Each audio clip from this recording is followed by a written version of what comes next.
All right, so for this problem, what we're basically doing here is we're given a algorithm and we just need to add this to the CAS. So what this is asking us to do is find the approximation for the square root of 11. So let's just run through the code very quickly. So we are assigning 3 to A, and the reason we're assigning 3 to A is that if we square 3, so this is going to be the closest square root to 11, um, because the closest square number is going to be 9. So you would use 3, and 3 squared is 9. That's the closest square number to 11. So, and then the next line we start a while loop. And a while loop is a loop that continues until some kind of condition is satisfied.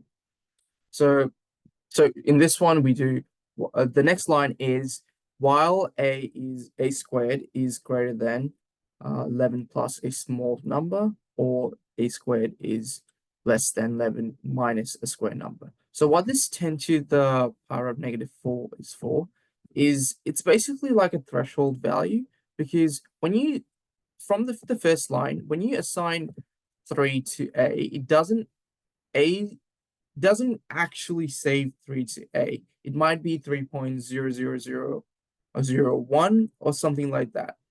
And it's just to do with how the computer stores variables. So that's why we add in a threshold value, so to make sure that as long as it's in this certain threshold. So if you look at the next line, we're assigning A with half times A plus 11 divided by A. And then we're printing A through with each iteration. So that ends the while loop. Let's actually type this into the CAS now. So now we're in the CAS window. So what we'll do is we'll start a new file. We'll call this square root.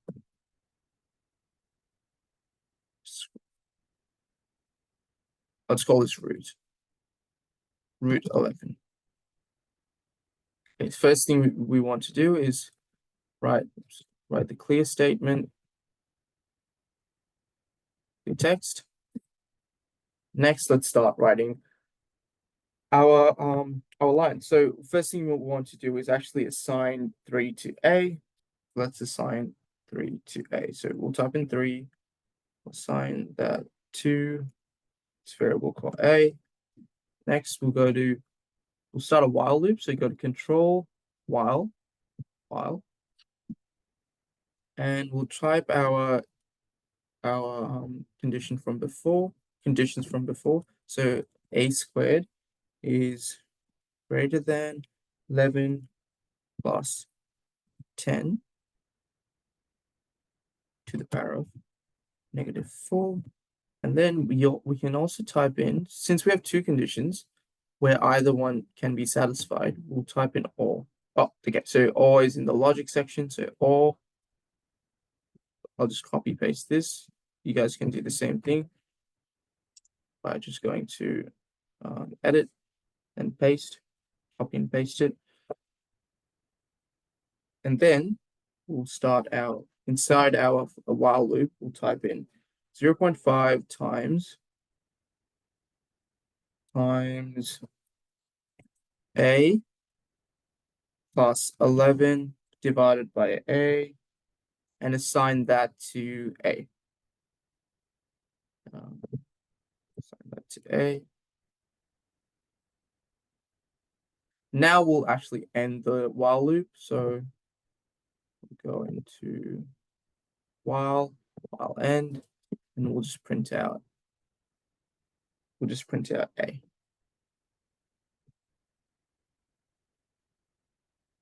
It's A. Okay, save that. No problems. Go to program.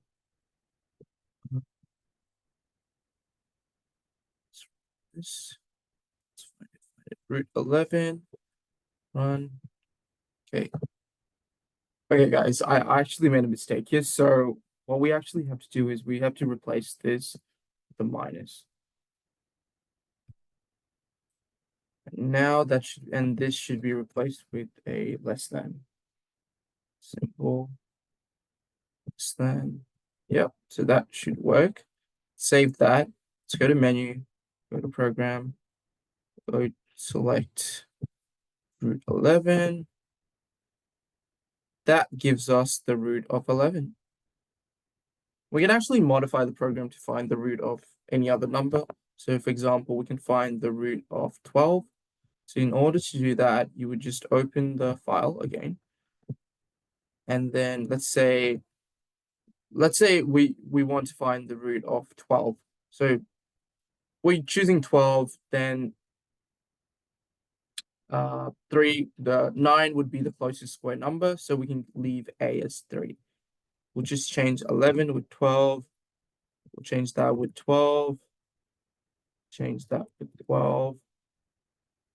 And yeah, so that should work. So we save that, go into program again, select root 11.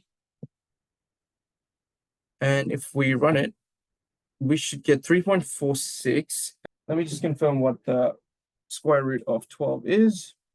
And the square root of 12 is, in fact, 3.46. Let's go to the next question. Okay, guys, now let's have a look at the bisection algorithm.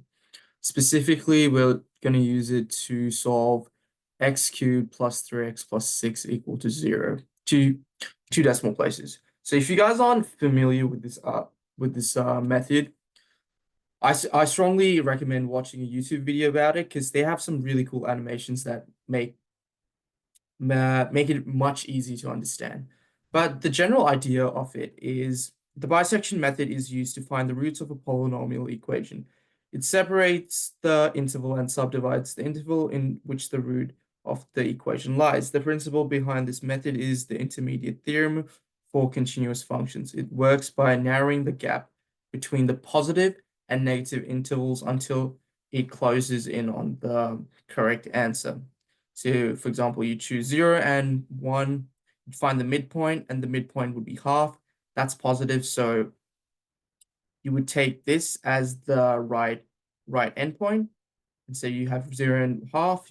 Now you go to a quarter, and you'd use a quarter as the left endpoint. So it's between a quarter and a half.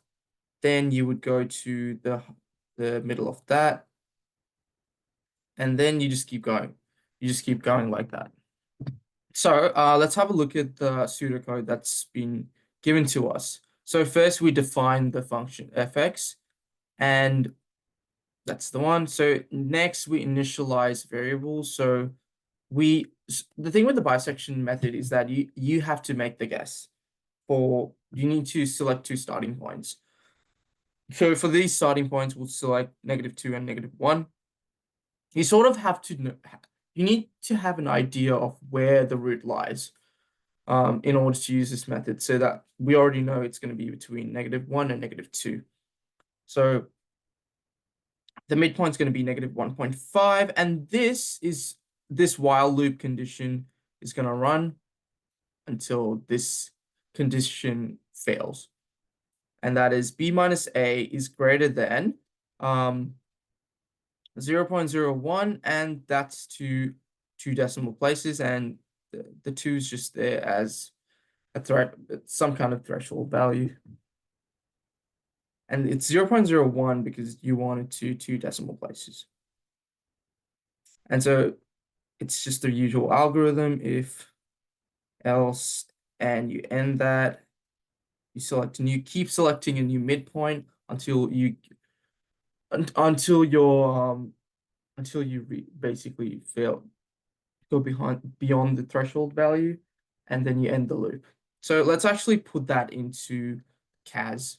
Okay, so we're in the CAS menu right here. So we'll start a new file. We'll call this bisection. Oh, not letting me add the other word. It's fine. This will be called bisectio. Right, so first thing we want to do is add the clear text statement. And next, we want to add define. I can just find it somewhere. Yeah, so it's under miscellaneous in misc in define in control. So just select define, and then we want to type in our function. So we find x from here. X should be on your keyboards, but I'm just trying to find it from here. It should be. I just think this might work. So oops. If x equals to x squared, x squared, sorry, x to the power of 3 plus 3x plus 6. I'm just going to quickly save it to see if it's fine.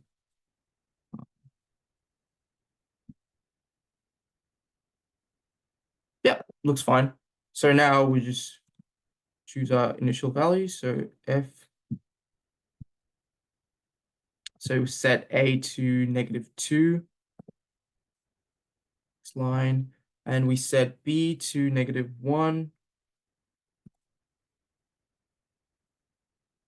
And then next line, then we start the while loop. We go to control while b minus a, while b minus a is greater than 2 times 0.01.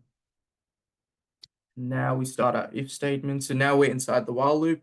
We can start the if statements.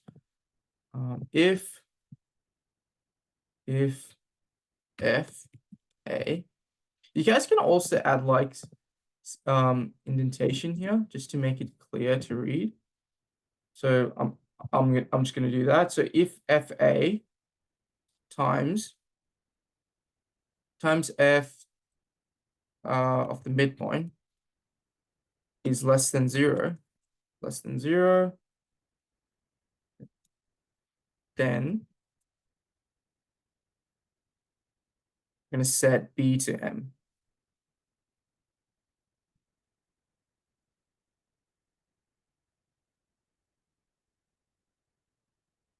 So b to m. So whenever you guys are plugging in variables, please use, should have used this. Please use this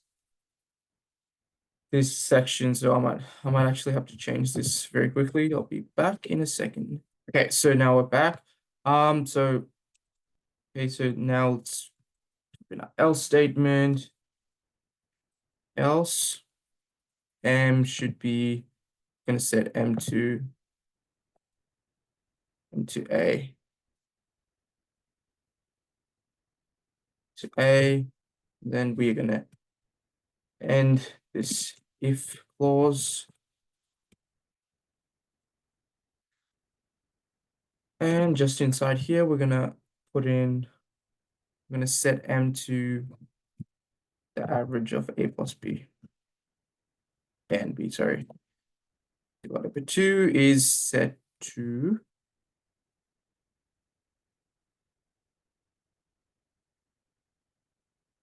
m.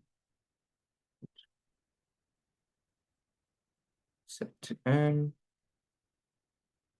Now we would just want to print this. So for when we're printing, what we want to look for are these special type of these curly brackets right here. And we're going to type in a, m, and b. These are the values we want to print out. I need to use these variables a, m, and b. The reason I'm using these variables is that sometimes it doesn't work with these keyboard letters. So end the while loop. Oops. I'm just going to put space here. So let's end the while loop. I'll end, and then we're going to print m to finish everything. Nice. All right. So let's run this and see how it goes. Program.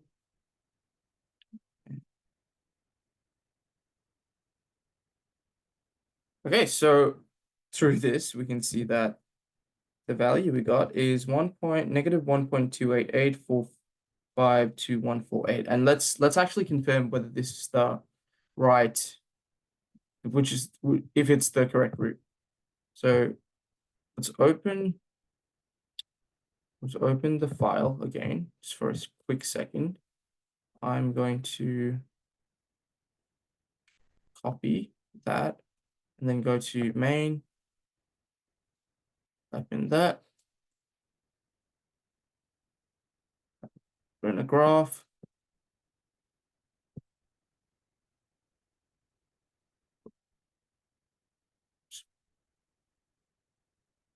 copy paste that. Oh, actually, not copy pasting it, just drag that. And now it should be that value right here, which is, see if it's correct. Yep, and that's the value that we determined using the bisection method. Thanks for watching, everyone. I'll see you guys again next time.